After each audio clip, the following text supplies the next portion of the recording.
بسم اللہ الرحمن الرحیم۔ اللہ کے نام سے شروع جو بڑا مہربان نہایت رحم کرنے والا ہے۔ مون وظائف چینل کی جانب سے تمام ناظرین کو السلام علیکم ورحمۃ اللہ وبرکاتہ۔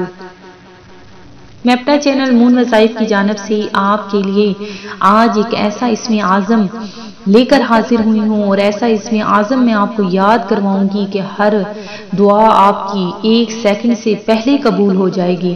یہ ایک ایسا اسم ہے، یہ ایک ایسا اسم اعظم ہے کہ جس کے پڑھنے کے بعد اللہ تبارک و تعالی اپنے بندے سے راضی ہو جاتا ہے اور اپنے بندے سے فرماتا ہے کہ مانگ تجھے کیا چاہیے۔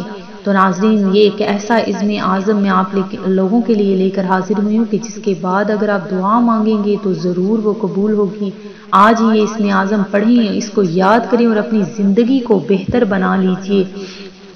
تو ناظرین، ہمارا چینل مون وظائف کو آپ ساتھ ہی ساتھ سبسکرائب بھی کر لیں اور ساتھ بیل آئیکن کا بٹن بھی پریس کر لیں تاکہ ہر نیا آنے والا وظیفہ سب سے پہلے آپ تک پہنچ جائے۔ وہ کون سا اسم اعظم ہے جس میں اللہ تبارک و تعالی نے اپنی وحدانیت کو بیان کر دیا اور ساتھ ہی ساتھ یہ بھی بیان کر دیا کہ میرے سوا کوئی بھی شریک نہیں اس جہاں میں، اور وہی ہر چیز پر قادر ہے، وہی ہر چیز کو بنانے والا ہے۔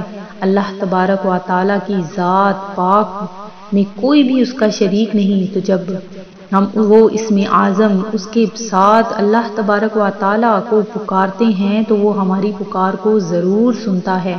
تو ناظرین، اگر آپ چاہتے ہیں کہ آپ کی دعا قبول ہو جائے، آپ کی ہر قسم کی جائز جو بھی آپ کی حاجت، جو بھی آپ کی تمنا ہے جو آج تک پوری نہیں ہوئی، تو آپ نے یہ بس چند الفاظ یاد کر لینے ہیں۔ تو بہت ہی آسان سے یہ الفاظ ہیں، میرے ساتھ ساتھ آپ بھی ان کو دہرائیے اور یاد کر لیجئے۔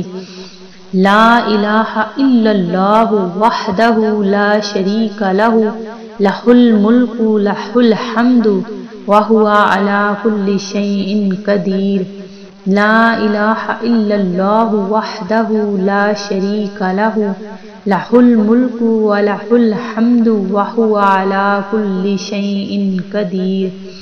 ناظرین، یہ بہت ہی آسان سے الفاظ ہیں، بس 2 سیکنڈ آپ کی صرف ہوں گے اور انشاءاللہ عز و جل آپ کو ڈھیروں نیکیاں، ڈھیروں ثواب، آپ کی ڈھیروں حاجات اللہ تبارک و تعالی برکتوں کے دروازے آپ کے لیے کھول دے گا۔ تو ناظرین، یہ بہت ہی آسان سے الفاظ ہیں، ان کو یاد کر لیجئے اور ساتھ ہی ساتھ ان کو دوسروں کو بھی بتائیے تاکہ جو لوگ اس سے غافل ہیں، اس اسم اعظم سے غافل ہیں، وہ بھی یاد کر کے اللہ تبارک و تعالی کے سامنے سجدہ ریز ہو کر اپنی دعاؤں کو قبول کروا لیں۔ میں امید کرتی ہوں کہ ہمارا یہ آج کا وظیفہ آپ کو ضرور پسند آیا ہوگا۔ اسی طرح سے مزید وظائف حاصل کرنے کے لیے ہمارا چینل مون وظائف کو دیکھتے رہیے۔ اپنا خیال رکھیے گا، دعاؤں میں یاد رکھیے گا۔ اللہ حافظ۔